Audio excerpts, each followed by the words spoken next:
So have you ever been just, staring at your phone or maybe your work laptop, and you see that little notification bubble pop up? Oh, yeah.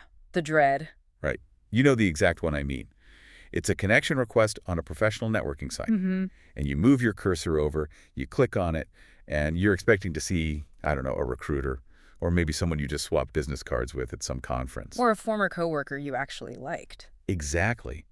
But instead, your stomach just completely drops. Like the temperature in the room literally feels like it changes. It's a visceral reaction. It really is. Right. Because staring back at you from that little circular, perfectly lit profile picture is someone you actively dislike, Right. someone you have history with, and not the good kind of history. Yeah, it's a very biological reaction to a purely digital stimulus. You get that sudden, intense cortisol spike. Oh, completely. It's that moment where your personal, really hard-fought boundaries and the relentless expectations of modern professional networking suddenly just, collide right there on a screen. Yeah. And then the mental gymnastics start right away. Because my instinct, and I'm guessing your instinct listening to this, is to just ignore it. Just hit decline and move on. Hit decline, block them entirely, put the phone down, walk away, make a coffee. But then the heavy machinery of professional conditioning kicks in, doesn't it? It always does. The what-ifs start. Right. You start thinking, well, if I reject this, am I going to run into them at the quarterly industry mixer? Will it cause some weird passive-aggressive drama down the line? Yeah. Or am I making a massive deal out of a simple, meaningless click? And so usually with this heavy sigh and a feeling of mild defeat, you click accept. You gave. You let them into your digital ecosystem, Yeah. purely out of professional politeness, just to avoid making waves. We tolerate the intrusion because, well, the alternative feels like a violation of this unwritten corporate social contract we all supposedly sign. Exactly. And that specific, very relatable moment of concession is really the gateway into what we are examining today in this deep dive. It is. Because today's deep dive isn't just about an office squabble. We have this source document a brief but incredibly dense, deeply personal account. It's a really layered narrative. Very layered. It's from an author detailing their ongoing, highly frustrating interactions with a toxic former classmate who also became a colleague. And what makes this particularly complex is that the author is very open in the text about having a developmental disorder. Right, which adds such a crucial layer to how they process all of these interactions. We are going to use this single narrative to look at the realities of navigating the professional world when you are carrying that specific weight. We're going to unpack the modern complexities of digital boundaries and the paradox of empathy. And build toward this really profound closing philosophical question about what truly constitutes a disability in our modern economy. So think about your own network as we go through this. Think about the people you tolerate because the system tells you that you have to. Because this story begins with that exact moment of hesitation we just talked about, the connection request. The author receives it from this former classmate turned colleague. And right out of the gate, the author establishes a baseline. They strongly dislike this person. And it is not a passive dislike. It isn't a situation where they just, have differing communication styles. Or support rival sports teams or something. Exactly. The source specifies that the author actively distanced themselves from this colleague because of a history of mistreatment. Yeah, they had previously gone to significant lengths to completely stop working with them. Which, if you think about it, takes a lot of doing in a shared workplace. That is a massive boundary to draw in the physical world. It requires a tremendous amount of operational and emotional energy. Think about what that entails in a standard office environment. It means rearranging schedules, asking to be taken off certain projects. Having incredibly uncomfortable conversations with managers. Yes. And constantly maintaining this internal radar for where that person is in the building. Like playing a high-stakes game of hide-and-seek every time you go to the break room. Right. The author had successfully built a fortress in the real world to protect themselves from this specific toxic individual. But the digital world doesn't care about your physical fortress. It really doesn't. The connection request arrives, and the author notes they only accepted it because rejecting it would cause friction. They yielded this massive, hard-won real-world boundary to the pressure of digital etiquette. Just to be polite. And the fallout from that is immediate. We see the chilling effect take hold instantly. The author states that because they accepted the requests, they are now muzzled. Completely silenced. They had wanted to post about the negative experiences they had endured, to share their story, maybe process the mistreatment. Or even implicitly warn others in their industry. Right, but they suddenly find they can't, because now the toxic colleague is actively following their feed. It's that classic Bentham panopticon effect, right? Oh, absolutely. The perfect framework for this. For those who aren't familiar, it's this idea where you don't actually need a guard watching you 24/7. Right. You just need the possibility of being watched. And suddenly you start policing your own behavior. Exactly. It's like, okay, it's like you finally managed to escape a terrible, toxic roommate. You pack your bags, you get your own apartment. Your own safe space. Yeah. But because you want to be courteous, Yeah. you leave your front door wide open. Wow. Yeah. And now that old roommate is just standing in your living room, silently watching you. They aren't doing anything aggressively in that exact second. Right, they're just standing there. Yeah. But their mere presence dictates how you behave in your own home. In Jeremy Bentham's original 18th century prison design, the central watchtower meant the inmates never knew when the guards' eyes were on them. So they just assumed they were always being watched. Precisely. Social media platforms, particularly professional networking sites, have essentially digitized that architecture. Your connections are the watchtower. So when the author accepted that request, they essentially installed a guard in their own mind. They built their own prison. I'm trying to wrap my head around why we do this to ourselves. Because it's not just this author, Millions of people do this every day. We all do it to some extent. We trap ourselves, we curate our lists with people we don't even like, people who have harmed us, and then we police our own thoughts. Why is the desire to appear professionally amicable so much stronger than our instinct for self-preservation? It really speaks to the insidious nature of how professionalism is defined and enforced today. There is an immense, unspoken pressure to maintain a sanitized, universally agreeable facade. 100%. We are taught from the moment we enter the workforce that being a good professional means never burning a bridge. Even if the bridge is actively on fire and covered in toxic waste. Exactly. The culture tells us that our network is our net worth, so we must collect connections like currency, regardless of the emotional cost. It's wild. It's like to reject a connection request is to commit a microaggression against the corporate culture itself. So the author trades their voice for the illusion of professional harmony. They are silenced on their own platform. But human psychology is funny. When we are silenced in one area, the pressure builds. We usually try to find an outlet somewhere else. Right. We seek out a sanctuary where the panopticon can't reach us. And that's exactly what the author tries to do next. Recognizing that their main feed is compromised by the toxic colleague's presence, the author takes a logical and, frankly, emotionally necessary step. They create a new, highly specific group. And the source material is very clear here. This group was explicitly dedicated to their developmental disorder. I really want to highlight the vulnerability of that action. It's huge. They didn't just spin up a private venting forum to complain about their boss or their commute. They created a space centered around their neurodivergence. That implies a profound need for a shared understanding with others who experience the world through a similar neurological lens. It was intended to be a safe space to finally post about their experiences and process the mistreatment. It is a deliberate attempt to rebuild the walls that the connection request had torn down. For individuals navigating the professional world with a developmental disorder, these safe spaces are not just online social clubs. No, they're psychological necessities. Because the modern corporate environment is largely engineered for neurotypical brains. Completely. Everything from the open plan offices to the unspoken communication rules. We really need to look at the mechanics of masking here. Yeah, let's unpack that.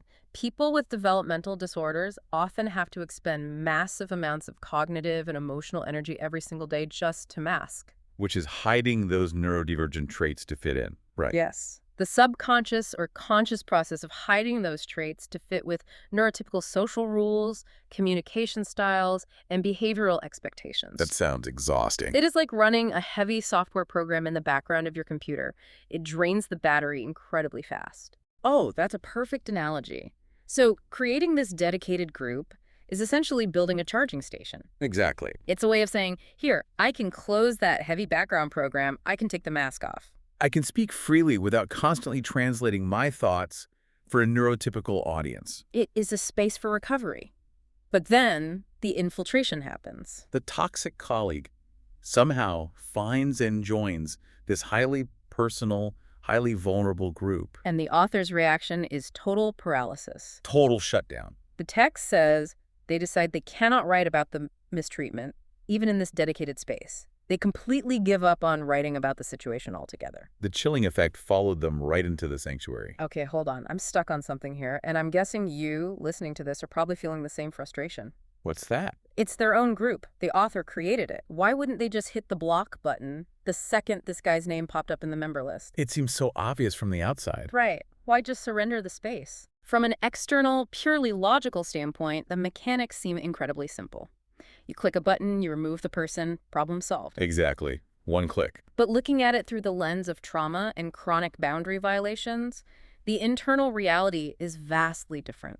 It comes down to the invisible, paralyzing weight of confronting an abuser. It's like trying to rewrite your own muscle memory. That's a great way to put it. When you've spent years walking on eggshells around someone, your brain is hardwired to avoid provoking them. Even if provoking them just means clicking remove on an app. Right. The physical action is easy, but the psychological hurdle is massive. When someone has demonstrated a consistent pattern of mistreating you, the thought of initiating a direct conflict triggers a massive physiological stress response. Your brain immediately starts anticipating the fallout. The author is likely running through a dozen catastrophic scenarios in a matter of seconds. If I kick him out, will he message me demanding to know why? Will he retaliate in our shared professional circles? Will he start rumors that I'm unstable or dramatic? And if you're already exhausted from the daily grind of masking your developmental disorder just to survive in the workplace, then the energy required to endure that anticipated fallout is simply unavailable. the battery is dead. Wow. It becomes psychologically safer in the short term to abandon the same space entirely than to initiate a direct confrontation. The path of least resistance is silence. Yes. It is so deeply unfair. It means the toxic person's mere proximity is enough to conquer the territory. And we have to look at what this says about the toxic colleague, too. Let's talk about that. What kind of person joins a highly vulnerable group for developmental disorders run by someone they alienated? Right. Is it a complete, stunning lack of self-awareness? Or is it a deliberate, malicious boundary-stomping exercise? Honestly, neither interpretation speaks well of his character. Not at all. If it is a genuine lack of self-awareness, it indicates a profound, almost pathological inability to read social cues. Or to understand the impact of his past behavior. He might truly believe they are on fine terms because the author accepted the initial connection request. The polite click gave him permission to invade. That is terrifying. But if it is deliberate, then it is a form of digital intimidation. It is a subtle way of asserting dominance. Signaling you cannot escape my presence. I have access to your most vulnerable spaces. Regardless of his intent, the outcome is the exact same. The social contract of the safe space is violently breached. So the author retreats. They are silenced on the main feed. They are silenced in their sanctuary. The digital stalking has effectively neutralized them. You would think the story ends there, with this cold, distant standoff. But the physical world and mutual connections inevitably force these two lives to intersect again. And this brings us to what might be the most bizarre, complex turn in the entire narrative. The T. The T. The dynamic shifts drastically here. It really does. So, a mutual former colleague, someone who knows both the author and the toxic individual, reaches out to the author with some news from the physical world. They mention that the toxic colleague has an e-commerce business on the side selling tea, and that this business is failing. It's doing so poorly that he is considering shutting it down entirely. And the author's initial reaction is completely validating and honest. They tell the mutual friend, yes, closing it is a good idea. There's no fake sympathy. None. But then the author does something that literally made me do a double take when I was reading the source material. They step in to help. They actively participate in zeroing out the remaining inventory of the failing business by purchasing the tea. They bought the tea. I cannot get past this. They spent their own money to buy product from the guy who forced them out of their work environment. And stock them into their neurodivergent support group. Yes. Now, the author does note that they actually used to drink it quite a bit, so they genuinely like the product. Which is an important detail. It is. And then, to cap off this surreal transaction, the toxic colleague sends a polite, direct message on the networking platform, thanking the author for the purchase. It is a jarring moment of transactional civility dropped right into the middle of a deeply dysfunctional, historically abusive relationship. Please, help me understand the psychology here. Because my brain is breaking a little bit. It's a lot to untangle. If an artist was absolutely horrible to you, mocked you, made you feel unsafe, and then you hear their gallery is going bankrupt, do you walk in and buy a painting just to help them close their doors faster? Why would you financially support the person who ruined your peace of mind? Exactly. We have to analyze this through multiple psychological lenses because it is the crux of the narrative's emotional complexity. The most surface-level explanation is the one the author provides. Pragmatism. Right, they like the tea, it's separating the art from the artist. Or the Earl Grey from the sociopath. Exactly. They saw an opportunity to get a product they enjoyed before it disappeared forever. But human behavior, especially behavior entangled with trauma and resentment, is rarely that purely utilitarian. There's usually something deeper going on. Always. Another lens is the subconscious desire for closure. When we are trapped in an unresolved, messy dynamic with someone who has harmed us, the human brain constantly seeks a way to cleanly sever the tie. So, I will buy this remaining inventory, you will finally close your shop, and this lingering connection will be over. Yes. It can feel like paying a toll to cross the bridge out of the relationship forever. I am facilitating your exit. That makes a lot of sense. But there is a third layer to this interaction that I think is the most revealing, and it highlights a massive, glaring empathy gap between the two individuals. Oh, explain how empathy factors into buying the tea. Look at the author's capacity for emotional regulation. Despite their legitimate grievances, despite being silenced, intimidated, and forced out of their workplace, when they are faced with someone else's failure, even the failure of their tormentor, they are still capable of an act of practical support. They can compartmentalize their own hurt enough to say, I like this product, and this person is struggling with their business, so I will buy the rest. That requires a highly complex, nuanced level of empathy. Wow. So even while holding all that trauma, the author's fundamental humanity is still operational. They can still recognize struggle and respond to it. Now contrast that with the toxic colleague, who couldn't even recognize that his presence was harmful in a neurodivergent support group. It is a stark contrast. The author's capacity for complex human interaction remains robust, while the toxic colleague operates with a blunt, self-centered obliviousness. It really asks you, listener, to reflect on your own behaviors. Have you ever compartmentalized your anger to do a favor for someone you actively disliked? It feels strange in the moment. It can even feel like a betrayal of your own boundaries. But it also speaks to a foundational level of human decency that some people possess and others simply lack. And the toxic guy's response, the polite thank you message, it creates this incredibly false sense of equilibrium. Right. For a brief second, reading the text, you almost think, oh, maybe this is a turning point. Maybe the transaction cleared the air. But of course, in the real world, toxic dynamics are rarely resolved with a polite cup of tea. Rarely. Because that fragile illusion of a truce is about to be completely shattered. And the catalyst is the very same mutual friend who mentioned the tea in the first place. The narrative takes a sharp turn here, away from the digital realm and back into the unpredictable social dynamics of the physical world. We learn that the mutual friend, the one who brokered the tea information, goes out drinking with the toxic colleague. Ah, the classic after-work drinks. The absolute incubator of every terrible workplace rumor and betrayal in corporate history. It is an environment completely designed to lower inhibitions. Yep. The alcohol flows, professional boundaries dissolve, and guarded information is exchanged. During this outing, the mutual friend reviews the truth. The toxic colleague finally finds out the real reason the author left their shared workplace. He discovers that it wasn't a random career pivot or a search for better pay. The author left directly because of his toxic behavior. The grapevine delivers the truth. And you would think this is the moment of reckoning. You would hope so. This is the moment where a neurotypical, empathetic human being would experience a sudden, crashing wave of guilt. Right. You find out that your actions were so awful, so abrasive, that you literally forced a colleague to uproot their career to escape you. A normal person would feel terrible.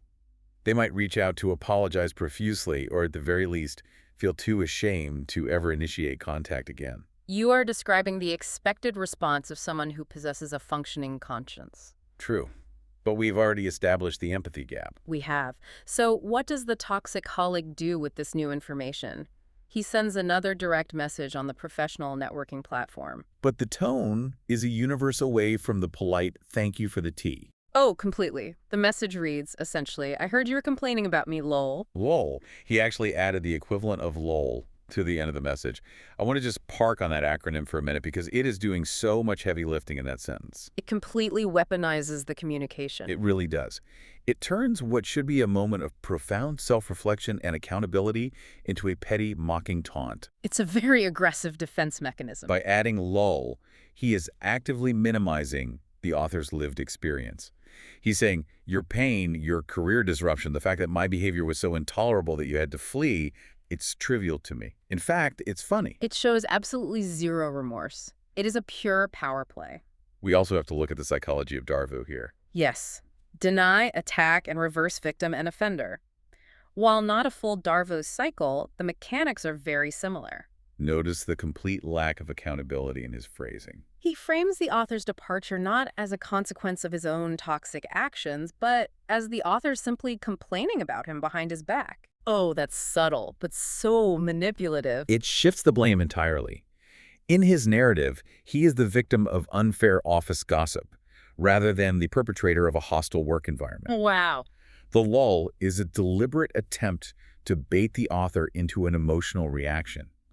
He is casting a line, hoping the author will respond defensively, which would then validate his framing that the author is just a complainer. It's troll behavior, but it's coming from a professional connection on a site designed for career advancement. Exactly. So the bait is dangled, the taunt is sent, the notification pops up on the author's screen. The ball is entirely in their court. What do? The author makes a critical, definitive choice. They choose not to reply. They decide that they want absolutely nothing to do with a human being who would write something like that. Silence. Finally. Yes. And we really need to analyze the immense psychological power of that unreturned message. Throughout this entire narrative, the author has struggled to enforce their boundaries against this person. They accepted the initial connection request to avoid friction. They abandoned their safe space to avoid confrontation. They even bought the tea, engaging in a transactional relationship. But here, faced with overt, cruel mockery, they finally find their line in the sand. By not replying, the author is enforcing the boundary they couldn't enforce earlier. They are reclaiming their agency. Silence is so often culturally viewed as weakness or submission or an inability to defend oneself. But in the face of toxic baiting, silence is the ultimate assertion of power. It deprives the abuser of the one thing they are seeking, a reaction. It is a way of saying, you do not merit a response. You no longer have access to my energy, my time, or my emotions. The grapevine betrayal at the bar opened the door for this confrontation, but the author chose to simply close the door, lock it, and walk away. It's the only way to win a game with someone who refuses to play by the rules of basic human decency. You just stop playing. You refuse to take the field. But here is the tragic part of this whole narrative. Walking off the field doesn't change the fact that the game itself is fundamentally rigged. And that realization, the understanding of how our society views, tolerates, and even rewards this kind of toxic behavior sparks a profound revelation for our author. This is where the source material shifts from a personal anecdote into a sweeping indictment of modern professional culture. The narrative concludes with the author stepping back and reflecting on their trajectory of people like the toxic colleague. The author observes a very grim, observable reality. Individuals who exhibit this exact type of behavior, lacking empathy, oblivious to boundaries, prone to manipulation and mockery, are frequently the ones who rise to the very top of the corporate ladder. It is the most frustrating, universally acknowledged, open secret in the working world. We've all seen it. You listening right now can probably picture the exact person in your company's leadership team who fits this description perfectly. The person who fails upward. Leaving a trail of burned out, stressed out, highly competent employees in their wake. And this observation leads the author to pose a striking philosophical final question. The author, who we know has openly stated they navigate the world with a developmental disorder, looks at the toxic colleague, a person entirely devoid of empathy or remorse, and asks a question. Between the two of us, who is the one that truly has a disability as a human being? That question just stops you in your tracks. Who is truly disabled as a human being? Because society has a very clear clinical definition of disability. It looks at the author, who perhaps processes sensory information differently, or who struggles with neurotypical social cues, and says, you have a disorder. You need medicalization. You need accommodations. But it looks at the toxic colleague, who is fundamentally incapable of basic human empathy, and says, you have leadership potential, you get a promotion. It is a profound reframing. It challenges us to contrast a clinical neurological reality with a severe moral and interpersonal deficit. It's like looking at the professional operating system we all work under. It seems to view a lack of empathy and a surplus of toxic audacity not as bugs in the code, but as necessary features. If you want to unlock the executive levels of the corporate game, you almost need to be missing that piece of software that makes you care about how your actions affect others. Meanwhile, the people playing fairly, the people who actually care and carry the weight of their conscience, are penalized. They're seen as inefficient. That is a very accurate reading of many corporate environments, and we really have to ask why the architecture of business supports this. Psychologists often talk about the dark triad of personality traits, right? Yes. Narcissism, Machiavellianism, and psychopathy. Studies consistently show that individuals with these traits are vastly overrepresented in corporate leadership roles. Why? Because the metrics for success in quarterly-driven capitalism are purely quantitative. Profit margins, hyper-efficiency, ruthlessness in negotiations. Empathy slows you down. Exactly. Empathy is viewed by the system as an inefficiency. Caring about your employees' well-being, their mental health, or their work-life balance takes time and resources. A leader who is unburdened by guilt can make brutal budget cuts, lay off thousands of workers, or push teams past their breaking point without losing a single night of sleep. So the very trait that makes them a terrible, disabled human being, in the author's eyes, their inability to feel for others, is the exact trait that makes them an efficient, highly valued machine in the eyes of the shareholders. And conversely, those who are sensitive, neurodivergent, or highly empathetic are marginalized. They're seen as too soft or difficult to manage, precisely because they require environments that respect their boundaries and human well-being. The author is highlighting a massive systemic societal hypocrisy. We pathologize neurodivergence, forcing individuals to mask and adapt until they are exhausted, while we normalize and financially reward sociopathic traits in our leadership class. Who is truly disabled as a human being? If the definition of a human being involves connection, community, empathy, and mutual support, the very things that actually allowed our species to survive, then the toxic colleague is severely impaired. He is blind to the emotional reality of everyone around him. He is stumbling through the world, bumping into people, causing massive damage to their careers and mental health, and laughing about it because he literally lacks the capacity to feel the impact. And yet, he is the one sitting in the general manager's office. He is the one whose failing tea business is subsidized by the very people he alienated. While the author is forced out of their job, silenced in their safe space, and left to process the trauma. This connects directly to the experiences of so many listeners. How often have we contorted ourselves, masked our true personalities, or swallowed our anxiety just to survive under the leadership of someone who is fundamentally broken in their capacity to relate to others? It makes you want to rethink everything. It makes you want to stop clicking accept on those requests entirely. Yeah. It makes you want to tear down the watchtower. It certainly highlights the absolute necessity of rigorously defending your own boundaries, both digital and physical. Because the corporate and digital systems in place are deliberately not designed to protect them for you. No, they are designed to exploit them. We have covered so much ground today, starting with just a simple, polite click on a networking site. We traced the emotional arc from that initial digital concession, observing how the panopticon effects silenced the author's voice and allowed a toxic presence to contaminate even a dedicated safe space for neurodivergence. We navigated the bizarre psychology of the tea purchase, that strange moment where complex empathy and pragmatism collided with toxic oblivion. And we analyzed how the illusion of civility was ultimately shattered by a mocking text message born from a grapevine betrayal at a bar. Culminating in that deep philosophical revelation, the realization that the author's silence in the face of mockery was not a defeat, but a final, powerful assertion of boundaries. It led us to a powerful indictment of a society that rewards interpersonal deficits while marginalizing clinical neurodivergence. Recognizing the mechanics of these interactions, understanding the exhaustion of masking, the weaponization of casual mockery, and the systemic elevation of the dark triad traits, is the first step toward dismantling their power over our own lives and careers. This isn't just one anonymous author's story. This is the water we are all swimming in. We all navigate these microaggressions. We all struggle with digital boundaries, figuring out who gets access to our feeds, our thoughts, our professional lives. And we all grapple with the systemic unfairness of watching toxic people climb the ladder while the empathetic people hold the ladder steady. It leaves us with a critical imperative to fundamentally reevaluate our definitions of leadership, competence, and even disability. Exactly. So I want to leave you, the listener, with a final thought to mull over. Something to think about the next time you look at the leadership team in your own organization, or the next time you open that networking app. Keep this in mind.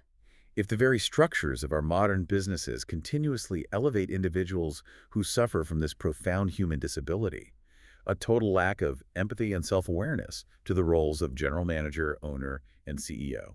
What does that mean for the long-term survival of the traditional corporate model? Are we slowly, quarter by quarter, engineering a future where true human connection is entirely bred out of the workplace? And if so, when that final notification pops up, who is going to be left to click accept?